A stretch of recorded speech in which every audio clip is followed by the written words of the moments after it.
बिस्मिल्लाहिर्रहमानिर्रहीम अस्सलाम वालेकुम। Welcome to Tabs online learning platform DM public school के ऑनलाइन प्लेटफॉर्म में खुश आमदीद। आज हम डिस्कस करने जा रहे हैं क्लास 2 की साइंस की बुक के यूनिट नंबर 20 को।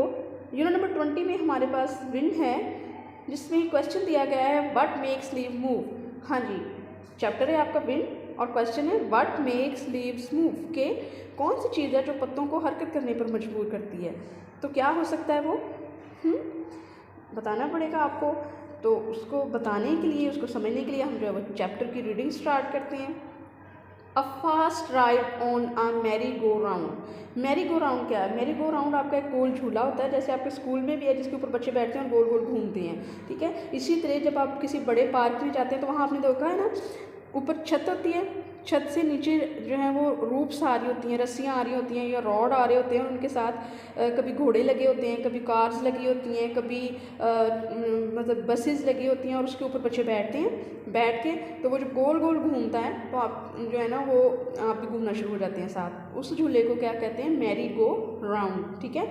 तो वो ये कह रहा है a fast ride on a merry go round, यानी कि मैरी गो राउंड वो जो गोल झूला है उसके ऊपर आपका तेज़ तेज़ जो घूमना है, makes your cloth fly in the year, आपके कपड़ों को हवा में उड़ा देते हैं। मैरी गो राउंड है उसकी वजह से वो झूला लेते हुए आपके कपड़े हवा में उड़ना शुरू हो जाते हैं, लहराना शुरू हो जाते हैं। This is due to moving air, ये किस लिए होता है? इसलिए होता है कि हवा के चलने की वजह से, हवा के हरकत करने की वजह से।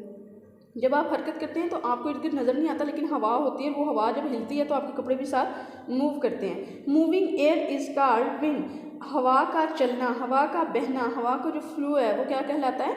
विंड कहलाता है। When the wind moves gently, जब हवा हल्की होती है, नॉर्मल चल रही होती है, ठीक चल रही होती है, अच्छी चल रही होती है, it is called a breeze, तो वो क्या कहलाती है? हवा कहलाती है, ठंडी हवा कहलाती है। इट फील्स प्लेजेंट, इसमें हमें क्या है? अच्छा महसूस होता है। गर्मियों में जब हवा हल्की हल्की चल रही होती है, नॉर्मल चल रही होती है, हल्के फुल्के कपड़े उड़ रहे होते हैं, आपको थोड़ी ठंडक महसूस होती है, आपको अच्छा महसूस होता है। For example a fan moving at low speed gives a gentle breeze, वो कह रहा है कि एग्जाम्पल के तौर पर वो कह रहा है, मिसाल के तौर पर वो कह रहा है कि जब एक पंखा हल्का चल रहा हो तो उसकी हवा जो है वो आहिस्ता आहिस्ता नीचे ज़मीन तक, छत से ज़मीन तक पहुंच रही होती है, आपकी बॉडी को लगती है, आप उसको फील हल्का हल्का करते हो, तो उससे क्या होता है? आपकी बॉडी अच्छा महसूस करती है, आप अच्छा महसूस करते हैं, ठीक है। नेक्स्ट है, अब यहाँ उसने हल्की हवा का जिक्र किया, आगे कौन सी बात हो रही है? समटाइम्स, कई दफ़ा, द विंड मूव्स फास्ट, हवा बहुत ज़्यादा तेज़ चलती है। A fast moving wind is called a गल, वो कह रहे हैं एक जो तेज़ चलती हवा होती है, नॉर्मल हवा से थोड़ी सी जो ज़्यादा तेज़ हवा होती है उसे गाले कहते हैं। इट मेक्स डस्ट, इसमें क्या है? मट्टी उड़ती है। पीसेज ऑफ पेपर, कागज़ों के टुकड़े वगैरह भी उड़ना शुरू हो जाते हैं। एंड ड्राई लीव्स, और खुश्क पत्ते फ्लाई उड़ते हैं। इस हवा में ये सारे काम नहीं होते। कपड़े डाले हुए हैं, देखें, ज़रा भी महसूस नहीं हो रहा कि वो उड़ रहे हैं, आप ध्यान से देख सकते हैं। नॉर्मली कपड़े डाल के वो बच्ची कपड़े लटका रही है, वो छोटा बबल्स जो है वो बना रहा है, लेकिन देखें यहाँ पर कोई पत्ता नहीं उड़ रहा, हवा साफ़ है यहाँ पर, लेकिन यहाँ पर देखें कि हवा में मट्टी है, डस्ट है, पत्ते उड़ रहे हैं, कागज़, ये देखें यहाँ पर पेपर आपको नज़र आ रहा है, पौधे भी मूव कर रहे हैं, तो इसे गाले कहते हैं, थोड़ी सी तेज़ हवा को। नेक्स्ट है आपके पास a very fast and strong wind, एक बहुत ही ज़्यादा तेज़ और ताकतवर हवा, is known as a storm, तो वो क्या कहलाती है? आंधी कहलाती है, तूफान कहलाती है। जिसमें ये देखें बच्चे तक जो है वो भाग रहे हैं, उनको डर लग रहा है, इसने ऊपर छतरी ली है, ये भी उसकी उड़ती चली जा रही है, जैसे वो बड़े मुश्किल से उसने दोनों हैंड्स में उसे पकड़ा हुआ है, पत्ते भी सारे उड़ रहे हैं। स्टॉर्म कैन अपरूट ट्रीज, वो कह रहा है कि स्टॉर्म क्या करता है? तूफान क्या करता है? तूफान में हवा इस कदर ज़्यादा ताकतवर होती है कि वो आपके जो दरख्त होते हैं ना आपके इर्द गिर्द लगे हुए, उनको जड़ों से उखाड़ देती है। अपरूट ट्रीज यानी जड़ों से उखाड़ देना दरख्तों को। एंड डैमेज बिल्डिंग्स, और जो आपके बिल्डिंग्स होती हैं, इमारतें होती हैं ना, स्कूल कॉलेज आपके सिटी में, उनको भी डैमेज करती है। मतलब जाहिर सी बात है, दरख्त उनके ऊपर गिरेंगे, वो भी टूटेंगी। तो इसीलिए जब बहुत तेज़ हवा चल रही हो तो आप कोशिश करें कि अपने घरों में रहें, बाहर खेलने बिल्कुल मत जाएं जब आंधी या तूफान की तरह की हवा आ रही हो, क्योंकि इसमें ख़तरा होता है ना, ऊपर छतों पे डिशेस पड़ी होती हैं, अल्टीनास पड़े होते हैं। उसके अलावा कई दफ़ा जो साइड की दीवारें होती हैं वो कमज़ोर होती हैं, हवा आती है वो नीचे गिर जाती हैं। बिजली के जो पोल होते हैं, इलेक्ट्रिक पोल जिन्हें हम बोलते हैं, वो कई दफ़ा गिर जाते हैं। छोटे छोटे दरख्तों की शाखें उड़ रही होती हैं टूट के, वो चोट लगने का ख़दशा होता है ना हमें। इसलिए कोशिश की जाए कि आप बच्चे जो हैं इस तरह की हवा जब तेज़ चल रही हो, और जब मम्मा कह दें ना कि घर में रहो, मौसम ख़राब है, तो मौसम ख़राब है और घर में ही रहना है। नेक्स्ट है इफेक्ट्स ऑफ विंड। अब एक तरफ तो हवा जो है वो हमें यहाँ पर बताया जा रहा है कि बड़ी जो है ये तबाही होती है, खौफनाक किस्म की इससे तबाही होती है या ये बुरी चीज़ होती है। लेकिन दूसरी तरफ आप ये देखें कि जो अल्लाह ताला ने हवा बनाई है उसके फ़ायदे कितने हैं। Wind makes things move. जो हवा है ये क्या करती है, चीज़ों को हरकत देती है। फॉर एग्जांपल, मिसाल के तौर पर विंड मूव्स सील बोट्स। ये जो सील बोट्स होती है इसको मूव करती है wind to move forward on the water, पानी के ऊपर।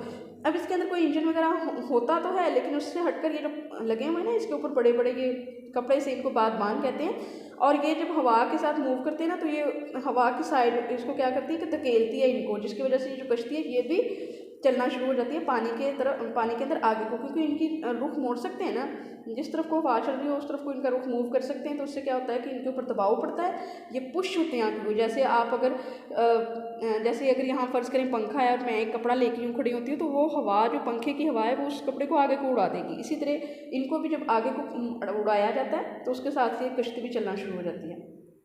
नेक्स्ट है wind can move the blades of wind mill. अब ये विंड मिल होती है, इसके नीचे कई दफ़ा पंचक्की से बोल देते हैं, इसमें कई दफ़ा लगा होता है, यानी कि अंदर आपके जो दूर दूर के एरियाज़ होते हैं ना उनमें ये चक्की इस्तेमाल होती है। उसमें ये जब इन ब्लेड्स को मूव करती है ना, जैसे तेज़ ही हवा चल रही है और पंखा बंद भी है आपका बाहर पड़ा हुआ जो पेरिस्टल फैन है, तो आपने देखा ना मूव करना शुरू कर देते हैं उसके ऊपर तेज़ तेज़ तेज़, यूँ लगता है जैसे वो चल रहा है।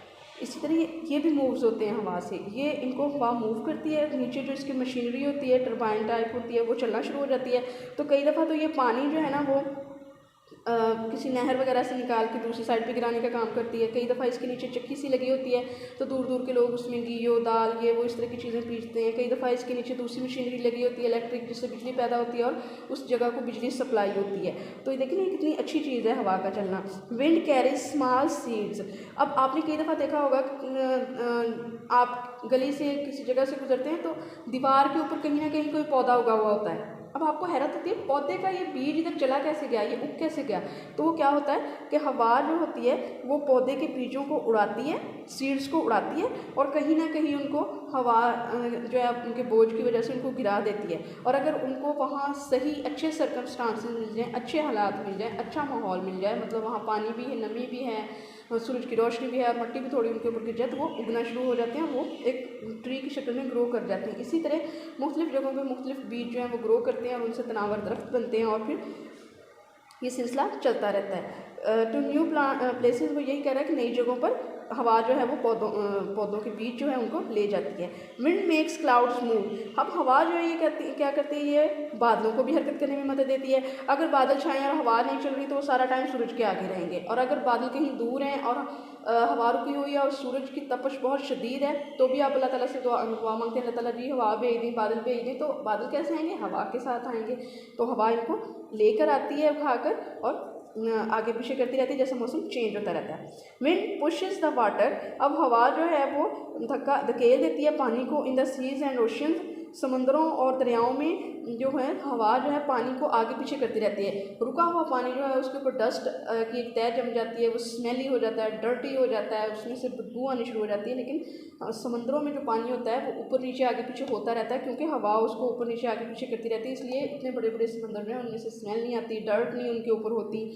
और इसके अलावा जब वो लहरें आगे को आती हैं साहिल पे तो अपने साथ कितनी ही चीज़ें समंदर के अंदर की जो खूबसूरत ख़जाने अल्लाह ताला ने समंदर में रखे हुए हैं हम इंसानों के लिए, उनको भी लेकर आ जाती हैं। और उससे क्या होता है, उससे फिर इंसान के फ़ायदे के लिए वो चीज़ें इस्तेमाल होती हैं। डू यू नो, क्या आप जानते हैं, a wind vane can tell us the direction of the wind. एक आला होता है जिसे विंड वैन कहा जाता है, वो हमें हवा की सिमत बताता है। जिस तरफ को उसके अंदर छोटी छोटी दो ना ऐसे प्लेट्स टाइप गोल बाउल से लगे होते हैं, हाफ बाउल होते हैं वो, ठीक है, सॉरी हाफ बाल होती है, जैसे बाउल होते हैं इस तरह, एक का रुख इस तरफ को होता है, एक का इस तरफ को। अगर हवा इधर से चल रही है वो इसको यूँ धकेलेगी और उसके ऊपर तीर का निशान होता है, और वो निशान जो है वो उस तरफ को हो जाता है जिस तरफ को मतलब हवा चल रही होती है। और इस वो 4 लगे होते हैं, चारों सिमतों में जिस तरफ से हवा चलेगी वो तीर का निशान, वो धकेल के तीर के निशान को उस तरफ ले जाएगी। उससे क्या है, पता चल जाएगा कि हवा का रुख इस तरफ को है, इस तरफ को है, इस तरफ को है। It also Maihar the speed, ये उसके साथ साथ क्या करती है, पैमाइश करती है स्पीड की, तेज़ी की, ऑफ द विंड, हवा की जो तेज़ी होती है, रफ्तार होती है, उसको भी ये मैयर करती है। कौन, विंडमिल जो है वो उसको भी मैयर करता है, हवा की तेज़ी और रफ्तार को, इसके साथ हवा की सिमत भी बताता है। आई होप कि आज का लेसन मैंने आपको अच्छे से क्लियर कर दिया होगा। नेक्स्ट वीडियो में मिलेंगे नेक्स्ट लेसन के साथ। अपना ख्याल रखें, अपने घर वालों का ख्याल रखें। अल्लाह हाफिज़।